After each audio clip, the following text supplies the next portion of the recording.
Γεια σας, καλημέρα. Good morning, ladies and gentlemen. Thank you very much for being here with us. Ruben, do you want me to? Would you like to speak in Greek or? Kalimera, but that's as far as it goes. Okay. I have two good friends here who are going to talk to us about the trade barriers. We all know what's happening internationally. We won't lose a lot of time.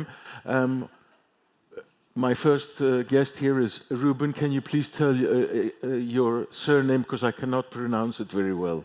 Well, your colleague yesterday made an effort, and I gave him 8 out of 10. Yeah, so Is it Ru or it's Robin, actually. Yes, that's right. And it's Robin, sorry. Van Puyenbroeck. Again? Van Puyenbroeck. Van Puyenbroeck. That is very good. That is very good. Excellent. And Mr. Dimitrios Tsomocos is also with us here today, and we're going to start our discussion so we don't waste our time. So please go ahead. What are we in front of right now with these tariffs? Let's start from that. Well, what's in front of us? Where are we? I think today's a good day. I checked Bloomberg this morning, and there's no new tariffs. Markets went up, so it's a good day today. I think what we're seeing, all kidding aside, is there are no more tariffs. No new tariffs. Even a willingness now and openness of the administration to potentially go below the 10% threshold, right? So I know we've been talking the past few days a lot about tariffs, a lot about trade war, things like that. I like to call it, I don't like the domination of trade war. I think what we're having now is a recalibration, really, of the global trade infrastructure. Right, we're seeing, and we can go into the detail of tariffs again, but I think we've talked about that quite enough. I think what we're seeing is that the whole post-Second World War order that was based on alliances, that we've sort of moved away from that, right? Where alliances are based on a certain level of solidarity, and we're moving towards a system where countries really project and defend their more narrow national interest. And trade becomes more transactional. And that is, I think we've seen this coming the past few years. This is nothing new. Of course, the way this is now being addressed is sending a shock through the system. I think especially in Europe, where nations have been very much focused exactly on this alliance model. What is now, of course, so the whole trade system, the trade policies, this is part of a political process. And I think we just need to stay calm and let this play out, because at the end of the day, businesses will continue to work together.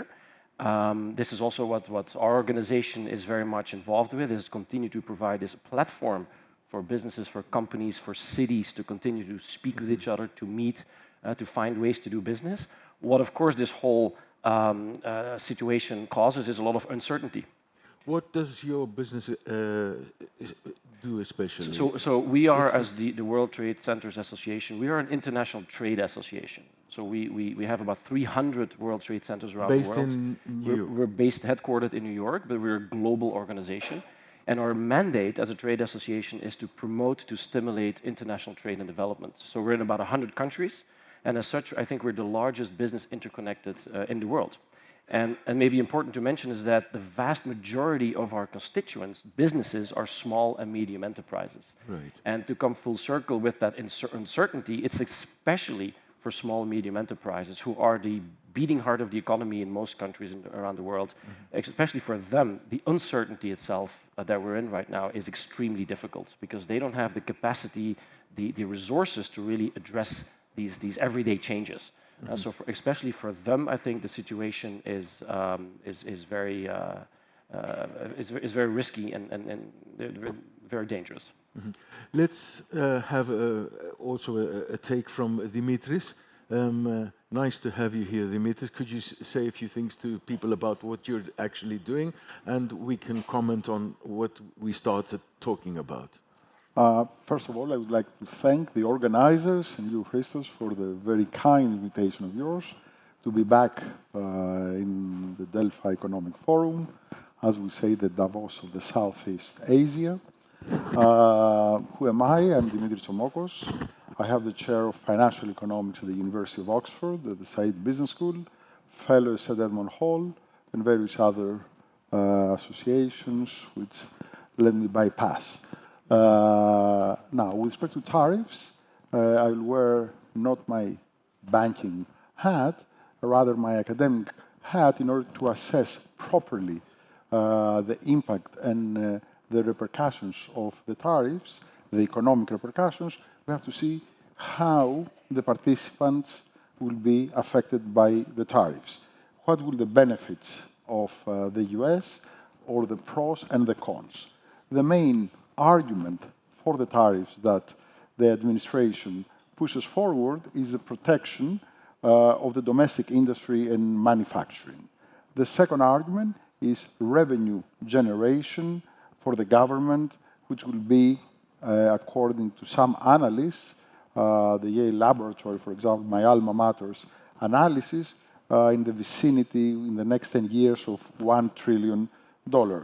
Third, it will be the reshoring of various industries that have emigrated away from the US to Latin America and Asia.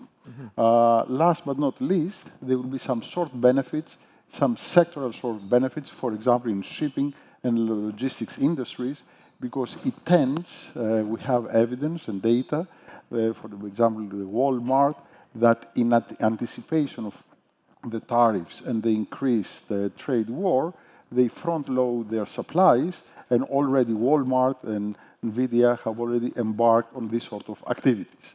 On the negative, on the disadvantages that tariffs will produce for the American economy, basically the main point is higher inflation, higher CPI, and more importantly, there will be an increase in wealth inequality in the US economy because of the reduced purchasing power. In effect, some estimates, according to some estimates, the average purchasing power of the US households will be lower by $3,400, and for the lower income households, $1,700. So these are serious numbers, particularly for the low income segment of the American economy. Moreover, this will inevitably, as we increase the frictions and the inefficiency of the economy, that will inevitably lead and result into a reduced economic growth in the US economy. Third, there will be a disruption, which may be a dismantling of the global supply chain network, and that may create cleavages, inefficiencies, and staggered investments across the world. More importantly, we may embark upon a trade war, a generalized trade war. Already, we have seen some indications by China that retaliates. Europe is more conservative and more concerned to negotiations and to de-escalation of this war. However, the main trading partner of the West, which is China, is trying to retaliate. And may I add, is not conducive to some sort of economic resolution of the situation, the politicization of what's happening. For example, I saw when the ministers of China, they were showing some footage of some old speeches by Mao, and these things evidently do not help, and they are not conducive to the resolution of an economic problem that exists between the globalized trade partners. Last but not least, negative impact will be market volatility, and uncertainty will increase tremendously. Usually when you have trade wars, that's what happens, and always high risk, higher market volatility, and uncertainty impacts upon negative investment and economic growth. Okay. In Europe, the effects, they will be a little bit more complex and more diluted. For example, we may even have a benefit, and we may have, instead of having an inflationary pressure in Europe, we may have a deflationary pressure, for the simple reason that the Chinese, if tariffs stay put where they are, they will start redirecting their exports away from the US to the European market. That will cause a glut, higher supply, lower prices. Hence, together with weaker euro, my enhance deflationary pressures in the European economy. Right. Of course, we will face reduced economic growth, investment uncertainty, and we may also have some negative impact on the European unemployment.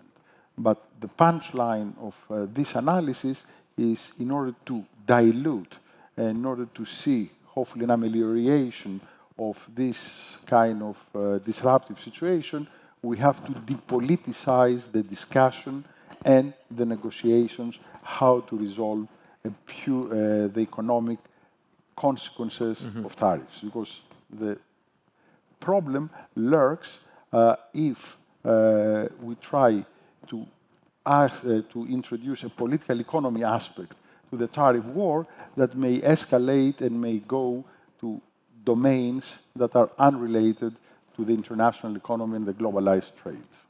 Right. Okay. So after this very interesting introduction, let's. I suggest we get a little bit philosophical, if you if you like. What is, and talk about trade. What is fair trade? That is very philosophical to start today with, but well, fair trade means that all parties involved consider the deal fair and in their best interest. And I think, again, there have always been tariffs and non-tariff barriers. I think in the United States there have been complaints for a very long time on this matter. And what happened now is that, well, this administration just pulled the plug and honestly caught everyone in speed. And I hear at this conference as well, because I'm, in all transparency, I'm from Belgium, I'm European, but I've been living in the United States for 20 years. I consider myself very much a transatlantic fan, so I see things from both sides, but I see here, again, a lot of conversation, talking about theory, talking about writing papers, talking about we need new strategy. Meanwhile, the world is moving on. In the Americas, in Asia, in Africa, the world is moving at a different speed. So in order to have a fair trade environment, you have to make sure that everyone involved thinks and considers the trade in their best interest. And that is something that we're missing. And my colleague here was mentioning that we need to depoliticize the conversation, but this is a political conversation. The only thing is that trade policies are now used as a political instrument in a political discussion. And because all the steps that are being taken now have consequences, because the biggest risk, and we can talk about supply chains and all that is true, but the real danger is two things. One is consumer confidence.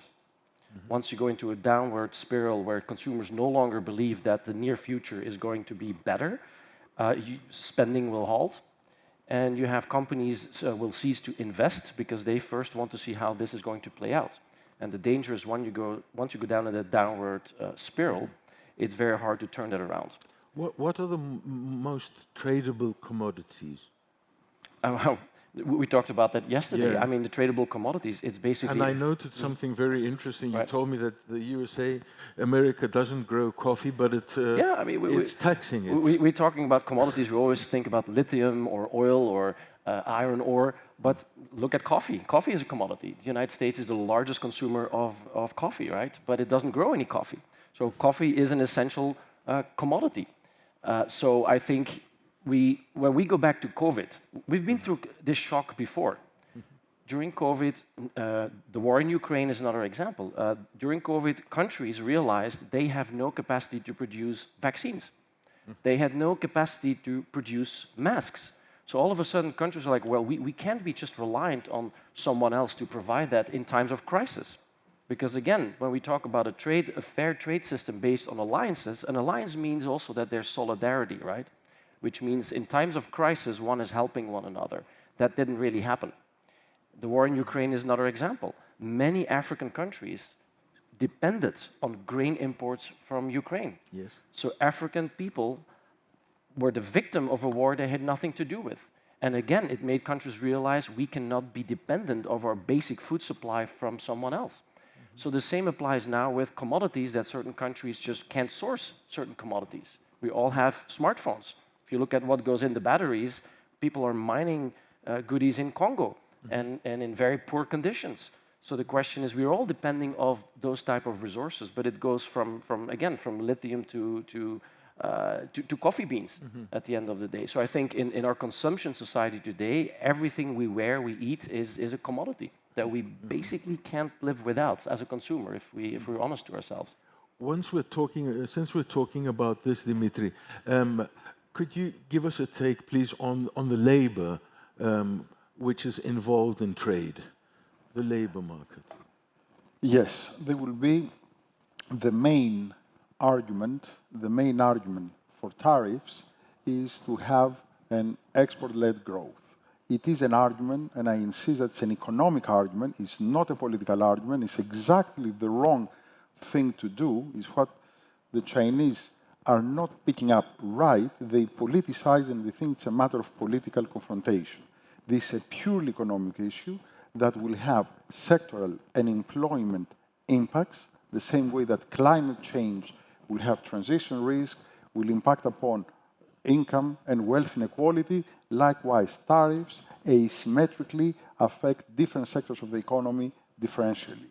Now, the question is, one has to assess the inefficiencies that will be mutually generated and the sand in the wheels of global trade that will be introduced and will adversely affect all parties involved, try to assess them in a fair way and to re-engineer a consensus building among the trading partners so that to produce a win-win renegotiation of a new world trade regime.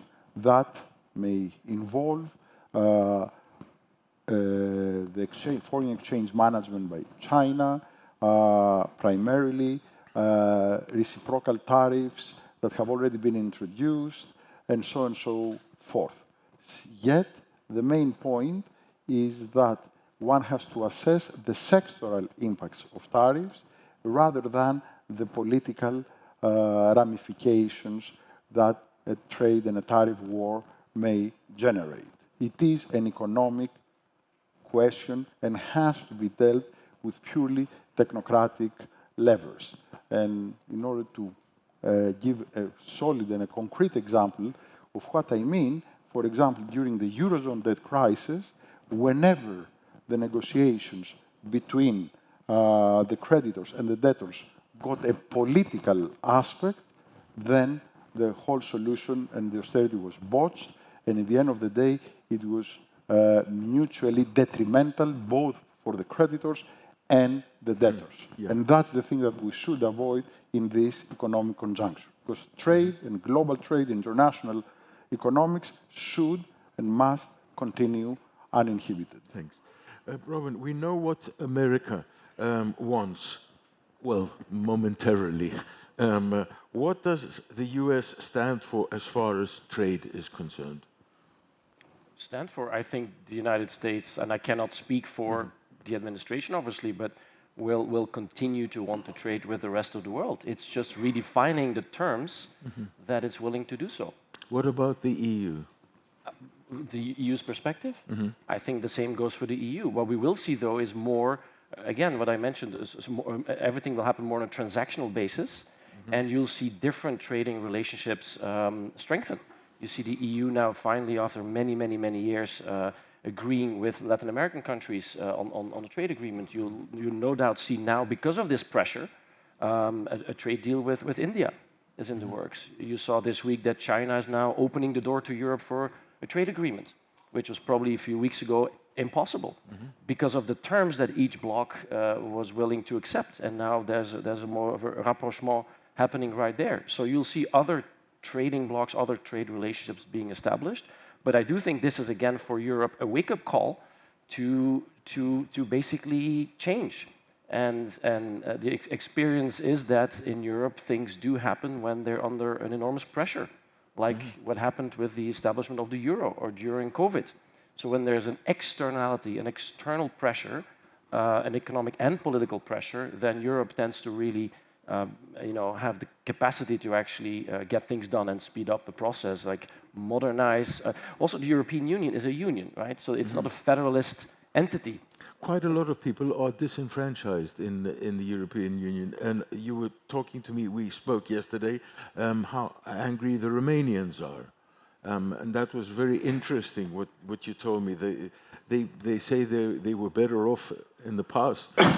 Well, history is, I'm a big reader, a fan of history. I think we should never forget what happened in the past. You mentioned, again, Europe. The European Union is foremost a peace project, right, at the end of the day.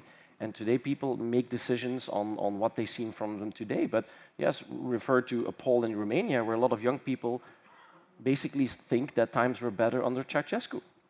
So there's a lot of work to be done, and it's not just in Europe, on civic education and making sure people understand what the consequences are, intended or unintended, of the choices that they're making. What's the weakness of the EU? You were speaking to me yesterday about being a nursing home.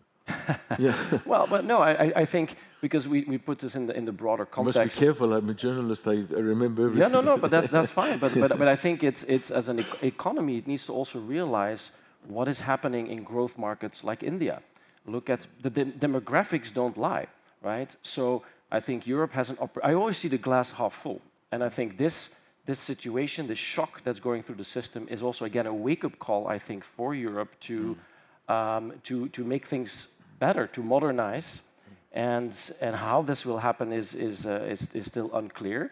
But again, whether you look at the labor markets, immigration, education, capital markets, there is a lot still to be done in Europe. So this may be now again the opportunity for Europe to get its act together and modernize and progress, because the rest of the world is moving forward. Mm-hmm. Okay, let's go a bit geopolitical now. There is a war, two wars in the north and in the south as well, Dimitri, and there is immense spending in war oplismos and all the ammunition and whatever. How does this affect trade? All the countries are spending billions of dollars and euros trying to safeguard their territories and whatever. Is this, as a part of trade, worrying? Extremely, both from a supply side and from a demand side. First and foremost, the cost of energy, which is the main resource for production and investment, has increased tremendously, and we cannot see in the foreseeable future a rapid de-escalation.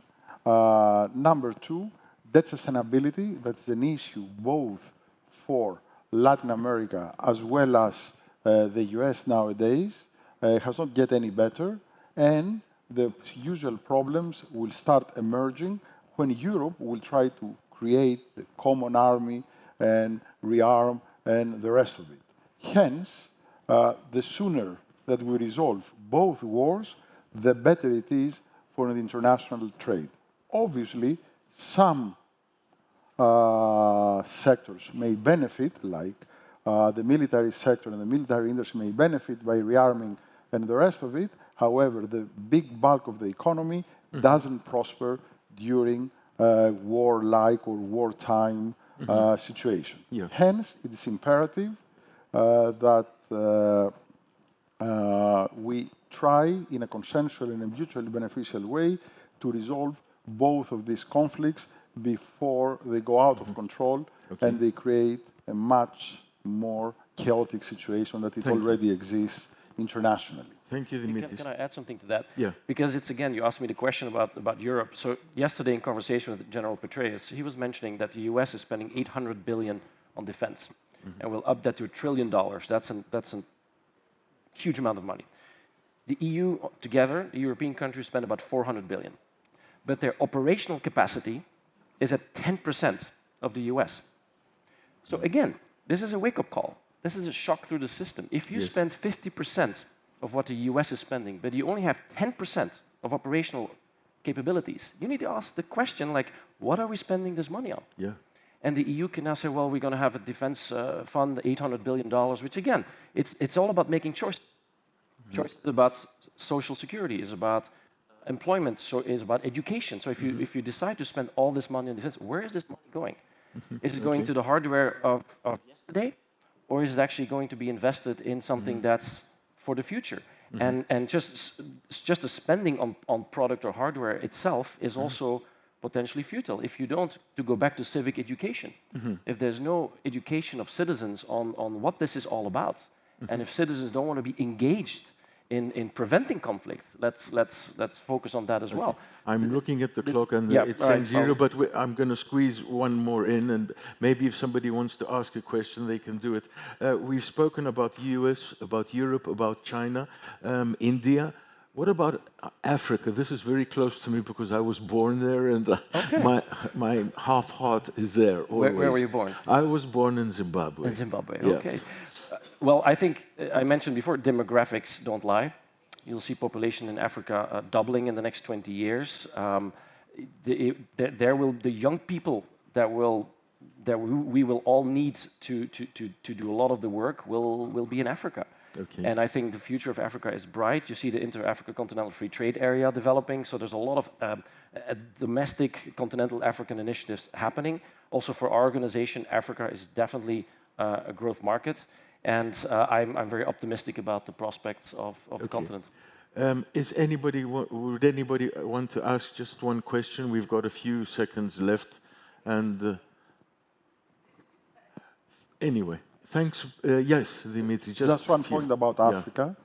To end in a positive note, the international community, like the International Monetary Fund, particularly after COVID, they introduced a jubilee, some debt relief of limited amount to the African countries, and some debt renegotiation, some debt moratoria that have helped substantially and significantly Africa, and is something, a trajectory that should be reinforced because Africa and the potential of growth and development in Africa was and remains huge.